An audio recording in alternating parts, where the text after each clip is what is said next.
First of all, thanks very much for coming along here this evening.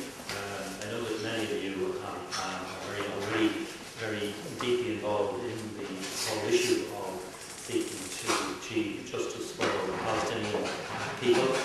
I thought it would be worthwhile meeting you and talking to you about the delegation which I led to the occupied Palestinian territory just last week. Since the beginning of the new Parliament, I have been elected President of the Delegation for Relations with the Palestinian Legislative Council. This is the body that was elected back in 2004.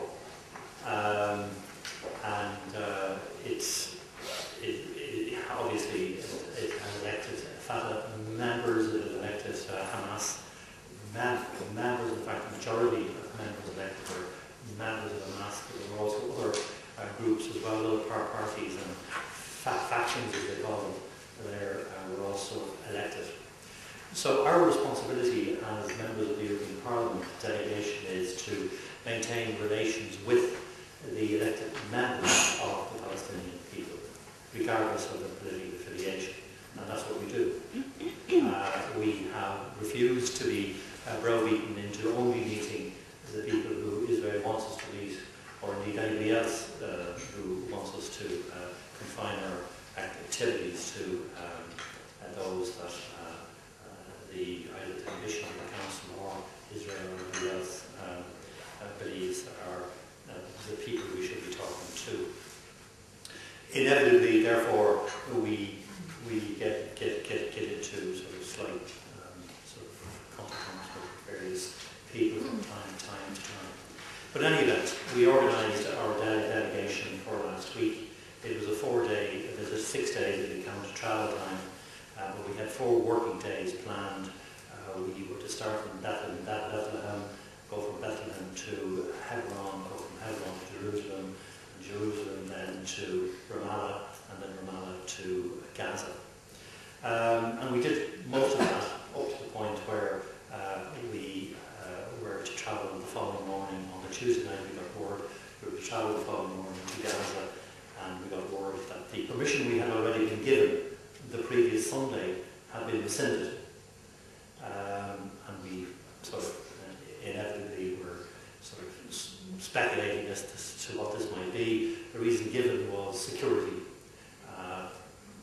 There was no, to our knowledge, there had been no change in the security situation in Gaza. It's a dangerous place. Anybody who's been there knows what you have. It's a dangerous place at the best of times in these days, isn't it? But we had received a security briefing from personnel in the European Parliament before we left, who outlined what the risks were and so on. And of course, their advice was don't go, but you know they tell us that all the time, so we choose to ignore them. But in any event, we had got permission from the Israeli authorities to travel to Gaza based on the programme that we had outlined. And this was confirmed at lunchtime on the Tuesday, and then 3 or 4 hours later it was rescinded.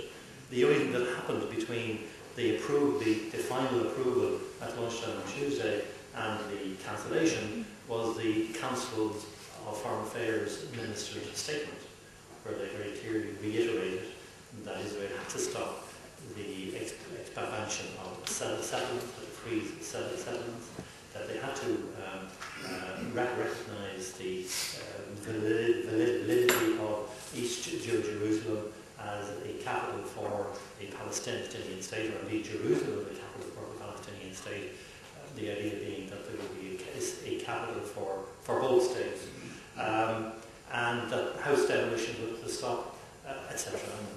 And that the European Union's position was the establishment of an independent, democratic Palestinian state, contiguous. In other words, it wouldn't be a series of Bantustans or whatever, and that it would be,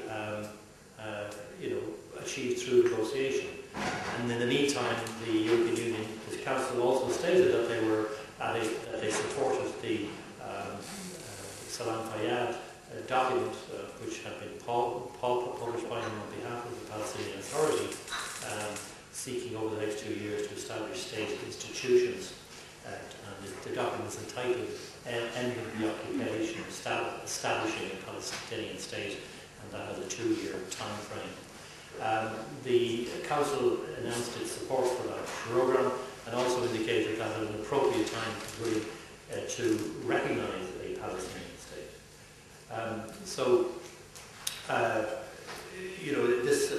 This was, in our view, the reason that the visit was cancelled. So this was a fit of pique, or simply a declaration by Israel that they did not like what the Council had said. We knew they did not like what the Council was going to say, because we knew that they had been lobbying very hard for the past week or more, trying to prevent it from happening and trying to water it down